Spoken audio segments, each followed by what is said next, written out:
Welcome to the video review of the installation process of the Phillips Connect Technologies TrailerNet solution onto the UPS dry van trailer and Dolly asset types.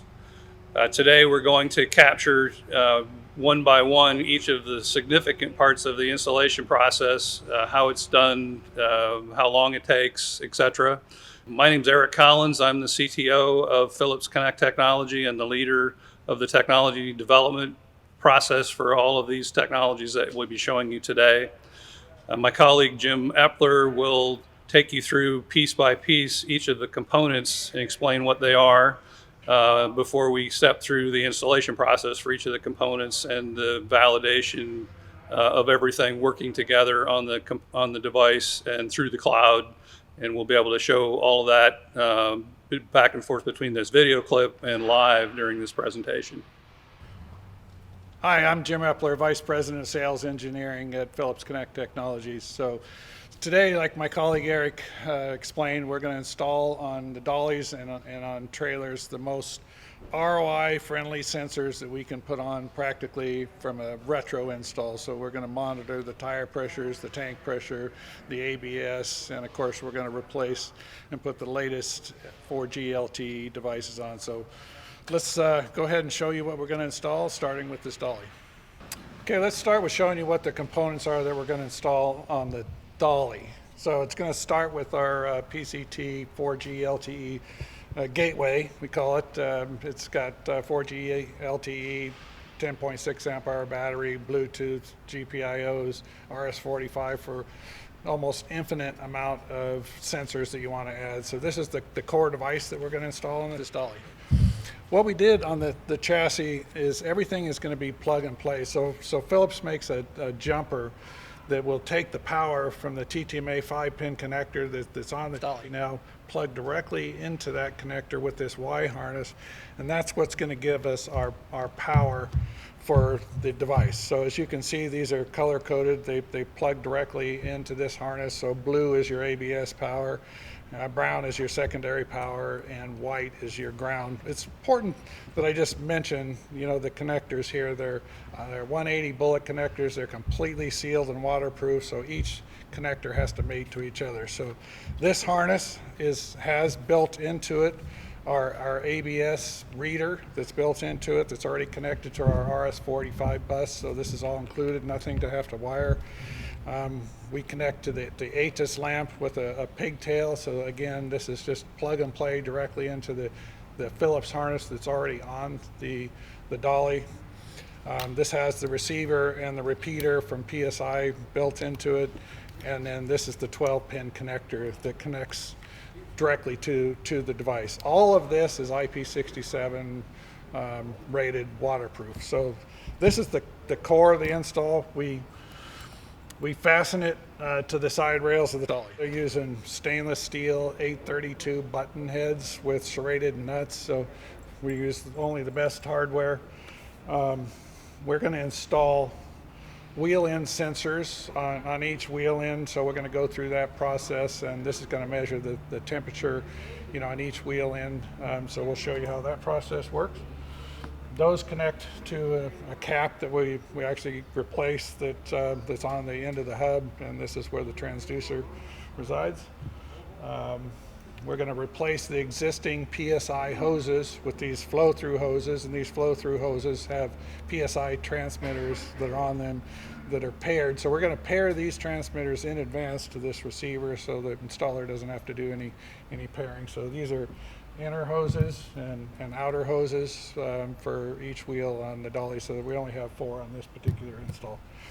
And the last piece is we're going to put this tank pressure sensor on. So this tank is this adapter goes on the PPV valve, the pressure protection valve for PSI. So we're going to measure the tank pressures. So this is everything that's installed. That's everything that we're going to install on the dolly. So let's go ahead and make the install happen.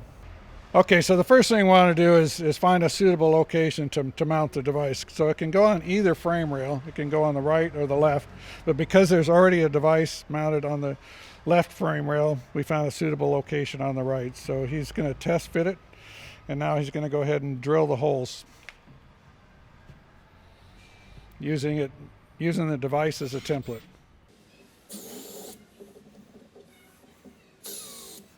So once he's drilled the holes, he's going to mount the device on the other side. We use the stainless 832 button heads to connect it.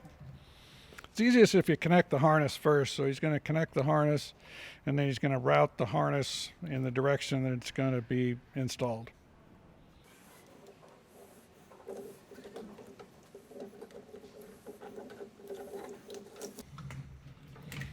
So again, this harness was pre-made for these Silver Eagle dollies. It's made a little bit long, so we can, if the majority of the dollies are shorter than this, or we mount on the other side, we can certainly shorten that up.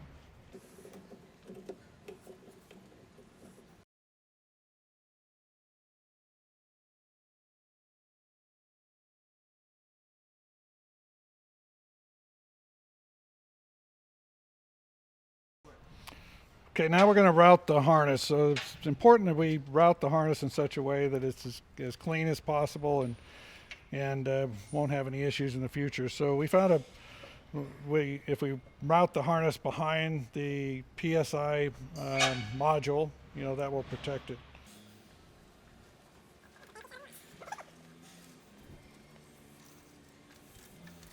So got to make sure the repeater and the receiver are out from underneath the bracket, of course. Once it's routed underneath the PSI module bracket, we can go ahead and connect it to the TTMA 5-pin ABS connector. So again, that supplies power to not just the telematics device, it also powers up the transmitter and the receiver, both. So next, he's going to connect the ATIS lamp input. So this monitors the automatic tire inflator. So whenever that lamp comes on, you'll get a notification. So this has the Phillips harness on there, so there's already a 180 bullet connector. And so the Y connector that I showed you on the intro will simply plug in to the existing Phillips harness.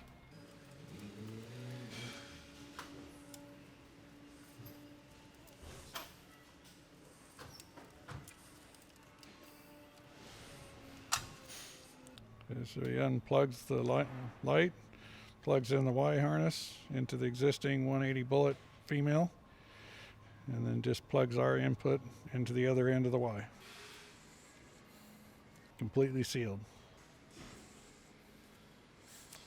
Okay, so the next step is we're going to connect the power wire. So we'll disconnect the 5-pin connector and we'll connect this in line.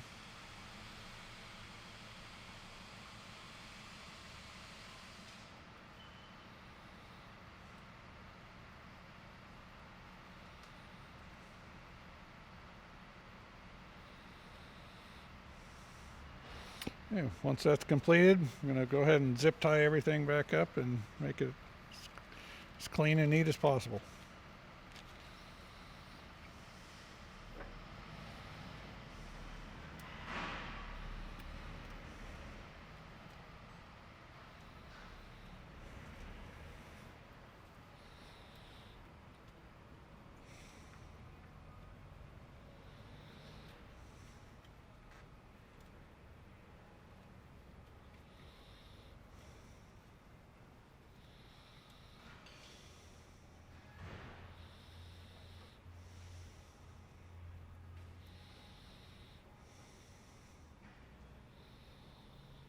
Want to make sure we put a zip tie around the 5-pin connector so it won't come unclipped. Okay, that's the completed install for the device connecting to all of the sensors.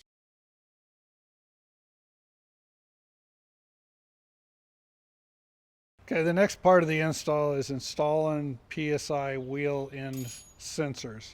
So he's removing the standard ATIS hose, and we're going to replace that with what PSI calls the flow-through hose. So that's the inner hose, which is the straight one, and then we're going to install in its place PSI flow-through hose, which will allow us to have our the PSI transmitter on the end of the hose.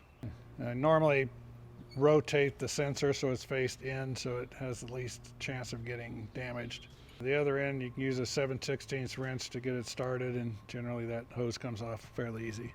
So that process that you just saw will be the same process you use on every wheel. So these sensors are all labeled. So you'll have a sequence where you put number 1 sensor on one wheel, number 2, number 3, number 4, but the same process of installing the hoses will be the same on whether it's a 2-axle or a 4-axle trailer. And that completes the one end of the tire pressure monitoring system. So for this part of the video, we're going to show you how to install the PSI tank sensor. So this is what the transmitter looks like. It communicates to the same receiver that the PSI tire pressures connect to. This is the PPV valve, so you want to locate this on the tank. We're going to leave the old one on, and we're going to replace it with this fitting and that valve. So the first thing we want to do once we've located the PPV valve is take the bolt out that holds the PPV valve and to get a little better access.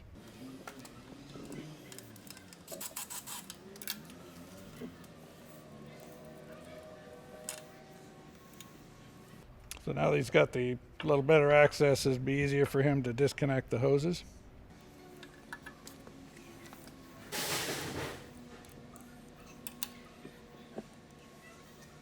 Okay, so he's going to remove that fitting and replace it with this T. You can see this already has the thread tape on it, so make sure you always use thread tape or the thread sealant on any air fitting.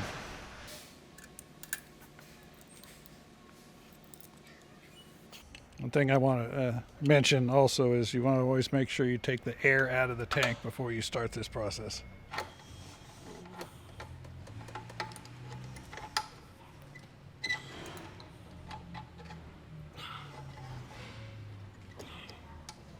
So you can see it's important to get it good and tight, make sure there's no leaks. So this is the finished product. The transmitter goes on the end of this nipple, and he's putting the T back on the end.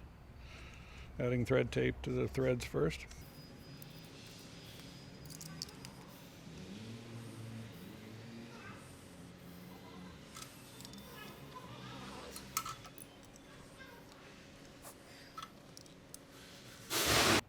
Okay, so that's the fitting that goes to the tank.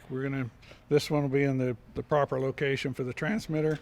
Going to reconnect the hose, but now that we've added a little bit of length here, we're actually going to have to drill a new hole in the frame. This is just for these dollies, and move this about 1 inch away from the original mounting location.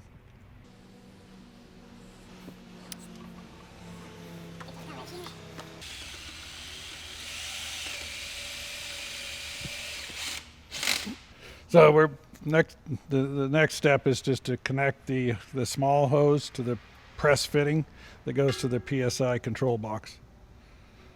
Once that's connected, we'll connect the air tank to the top of the PPV valve.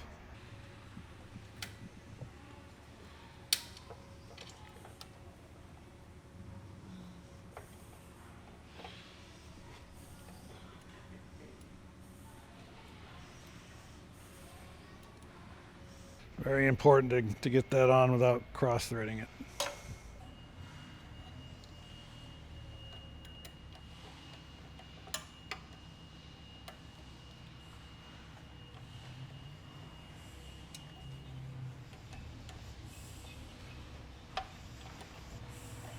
Yeah, once he mounts it, he can check the tightness again. We're going to put it in the new hole.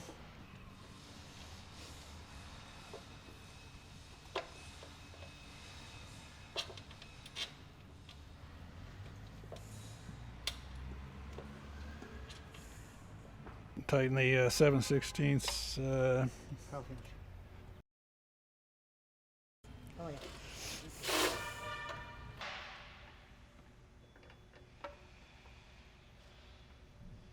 That completes the install of the PSI tank pressure sensor.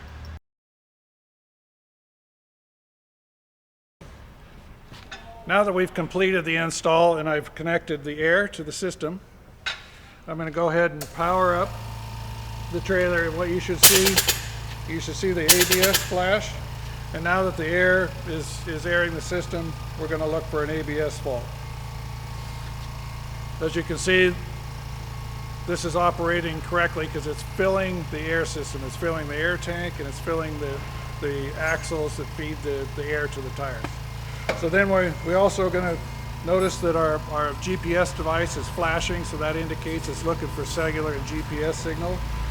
So once that's locked, we can verify that it's got signal. The second piece of this is we want to look at the ABS fault codes. So as you saw from the install, it's installed in the line right here. The ATIS lamp was connected to the main harness here. We're monitoring our wheel end sensors here. We have our tire pressure monitoring sensors here. And we have the air tank sensor here. Okay, so let's check out the dashboard and see what the faults look like.